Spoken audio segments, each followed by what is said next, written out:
நீங்கள் வந்து நித்யானந்தாவை ஒரு சாமியாராக பார்த்துருப்பீங்க, நித்யானந்தாவை வந்து இன்னொரு நாட்டுக்கு வந்து ஒரு பிரசிடெண்ட்டாக பார்த்துருப்பீங்க, இல்லை வந்து நித்யானந்தா வந்து ஸ்பீச் கொடுத்து பார்த்துருப்பீங்க. பட் நித்யானந்தா இதெல்லாம் பண்ணுறதுக்கு முன்னாடி ஒரு யூடியூபர் அப்படிங்கிற ஒரு விஷயம் உங்களில் எத்தனை பேருக்கு தெரியும்?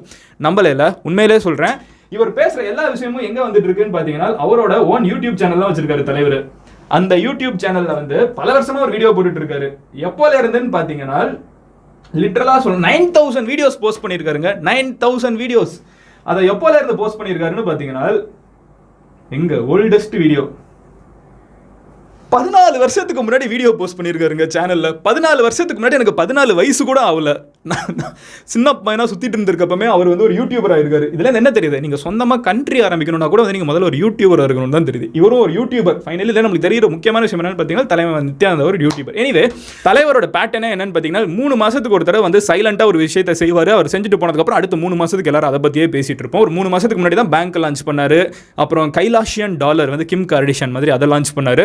அதுக்கு முன்னாடி வந்து கைலாஷாவே லான்ச் பண்ணார். இந்த மாதிரி ஒவ்வொன்றா லான்ச் பண்ணார். இப்போ கடைசி லான்ச் என்னன்னு பார்த்தீங்கன்னா வீசா. ஸோ இந்த வீசா வந்து நீங்களும் நானும் கூட போகலாம் அப்படின்னு சொல்கிறாரு. ஆனால் அதுக்கு வந்து அவர் பெர்மிஷன் கொடுக்குறோம். அந்த பெர்மிஷன் நம்ம கேட்டு மெயில் பண்ண போகிறோம். அந்த முதல் ரூல் என்ன அப்படிங்கிறத பார்த்தீங்கன்னா இந்த கண்டிஷன் நம்ம ஒத்துக்கணும். ஃபர்ஸ்ட் கண்டிஷன் என்ன அப்படிங்கிறத பார்த்தீங்கன்னா கைலாசாவுக்கு போகிறதுக்கு நம்ம வந்து ஃபஸ்ட்டு ஆஸ்திரேலியாவுக்கு சொந்த காசை செலவு பண்ணி போகணும் அப்படின்னு சொல்கிறாரு. அதாவது உலகத்தில் நீங்கள் எங்கேனாலும் இருந்துக்கோங்க, ஆனால் நீங்கள் வந்து கைலாசாவுக்கு வரணும்னு ஆசைப்பட்டீங்கன்னா அவர் வந்து உண்மையிலே கைலாசம்னு ஒரு இடம் இருக்குன்னே பேசிகிட்டு இருக்காரு. கேட்குறதுக்கு கிரேசியாக இருந்தாலும் நம்ம இந்தியன் கவர்மெண்ட் வந்து அது எங்கே இருக்குன்னு தேடி அலைஞ்சிட்டு இருந்தாலும் அவர் அசால்ட்டாக சொல்கிறாரு. அதுக்கு வழி போட்டு மேப் போட்டு அவரே கொடுக்குறாரு. முதல்ல யாராக இருந்தாலும் கைலாசாவுக்கு வரணும்னு நினைக்கிறவங்க வந்து ஆஸ்திரேலியாவுக்கு கிளம்பி வாங்க அப்படிங்கிற ஒரு விஷயத்த சொல்கிறாரு. சரி, ஆஸ்திரேலியாவுக்கு வந்தாச்சு. ஆஸ்திரேலியாவுக்கு முதல்ல வந்து ஆஸ்திரேலியாவில் இருக்கிற கவர்மெண்ட் வந்து கேள்வி கேட்கும், தம்பி நீங்கள் எங்கே போகிற, எதுக்கு ஆஸ்திரேலியா வரேன், அவங்க கிட்ட நாங்கள் கைலாசாவுக்கு போகிறோன்னு சொன்னால் அவங்க வீசா கொடுப்பாங்களான்னு தெரில. வச்சுப்போமே, அதையும் மீறி நம்ம ஆஸ்திரேலியா போய் ஏதோ ஒரு ரீசனை சொல்லிட்டு போய் நம்ம இறங்கிட்டோம்.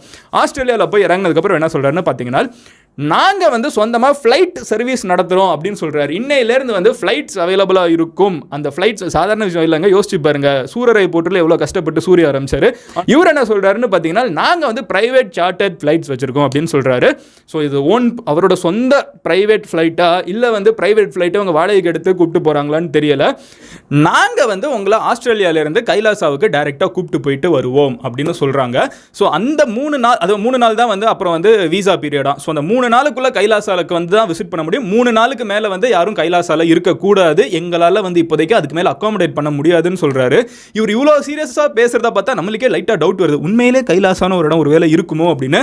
அதே சம்மந்தமே இல்லாமல் ஆஸ்திரேலியாவுக்கு வர சொல்கிறாருங்கிற ஒரு கேள்வி அவங்க நிறைய பேருக்கு இருக்கும். மேபி இதாக கூட இருக்கலாம். அவர் ஈக்குவேடரில் தான் இருக்காருன்னு ரொம்ப நாளாக எல்லாரும் நினச்சிட்டு இருந்தாங்க. அதாவது சவுத் அமெரிக்கா கிட்ட இருக்கிற ஒரு தீவை வந்து வாங்கிட்டாருன்னா ரொம்ப நாளாக பேசிட்டு இருந்தோம். நம்மளே கூட அதை பற்றி வீடியோலாம் மேக் பண்ணியிருக்கோம். பட் இவர் ஆஸ்திரேலியா கிட்ட வாங்க அப்படின்னு சொன்னதை கேட்டால் மேபி ஆஸ்திரேலியா கிட்ட ஏதாவது தீவை வாங்கிட்டாரா இல்லை என்னன்னு தெரியல. ஸோ இவரோட பாயிண்ட் என்னன்னு பார்த்தீங்கன்னா ஆஸ்திரேலியா வந்ததுக்கப்புறம் அங்கேருந்து ஒரு பிரைவேட் ஃப்ளைட்டு, அந்த பிரைவேட் சார்ட்டர்ட் ஃப்ளைட் வந்து சாதாரண ஃப்ளைட் கிடையாது. இது வந்து சொந்த ஃப்ளைட் மாதிரி தான் இவர் பேசுகிறார். ஏன்னா அந்த ஃப்ளைட்டோட பேர் என்னன்னு பார்த்தீங்கன்னா கருடா அப்படின்னு அந்த ஃப்ளைட்டுக்கு ஒரு பேர் வச்சிருக்காரு. அங்கே வச்சிருக்காரு பார்த்தீங்களா ஸ்பிரிச்சுவல் டச். அந்த ஃப்ளைட்டு பேர் வந்து கருடா ஏவியேஷன் சர்வீசஸ் என்னன்னு தெரியல, கருடாங்கிற ஒரு பேர் வச்சிருக்காரு.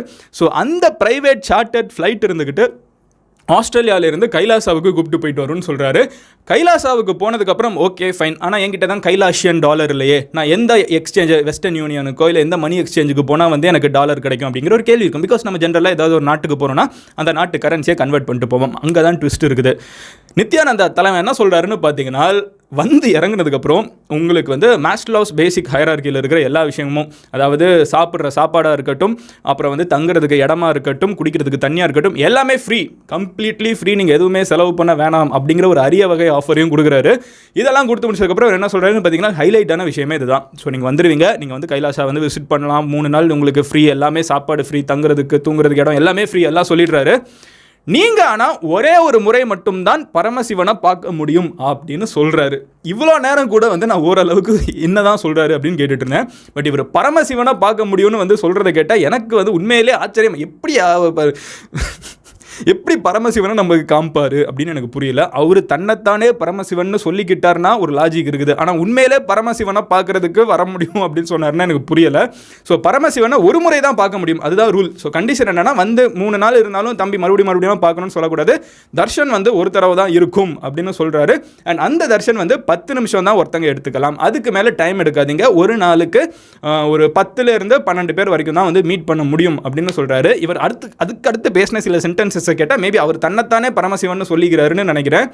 இல்லைனா இல்லை எனக்கு தெரியல, நான் கடவுள் மாதிரி இருக்குது. எனிவே அவர் என்ன சொல்கிறாருன்னு பார்த்தீங்கன்னா வந்து உங்களோட பர்சனல் ஸ்டோரிஸ் அப்படி இப்படின்னு சொல்லிட்டு ரொம்ப டைம் எடுத்துக்காதீங்க, 10 மினிட்ஸ் மட்டும் தான். அவர் அப்படியே இங்கே டு த பாயிண்ட் அவர் சொல்கிறாரு, 10 மினிட்ஸ்க்கு மேலே யாரும் எடுத்துக்கக்கூடாது, 10 மினிட்ஸ் மட்டும் தான் டைம் எடுத்துக்கலாம், ஒரு நாளுக்கு நான் 10 பேர் தான் விசிட் பண்ண முடியும் அப்படின்னு எல்லாத்தையும் சொல்லிவிட்டு அப்புறம் என்ன சொல்கிறான்னு பார்த்தீங்கன்னா, ஓகே எல்லாம் மீட் பண்ணியாச்சுப்பா, நீங்கள் வந்து சார்ட்டர்ட் ஃப்ளைட் கர்டா ஏவியேஷன்ஸ் மூலியமாகவே வந்து உங்களை பத்திரமா மறுபடியும் கொண்டு போய் ஆஸ்திரேலியாவில் இறக்கி விட்டுருவோம் அப்படிங்கிற ஒரு விஷயத்த சொல்கிறாரு.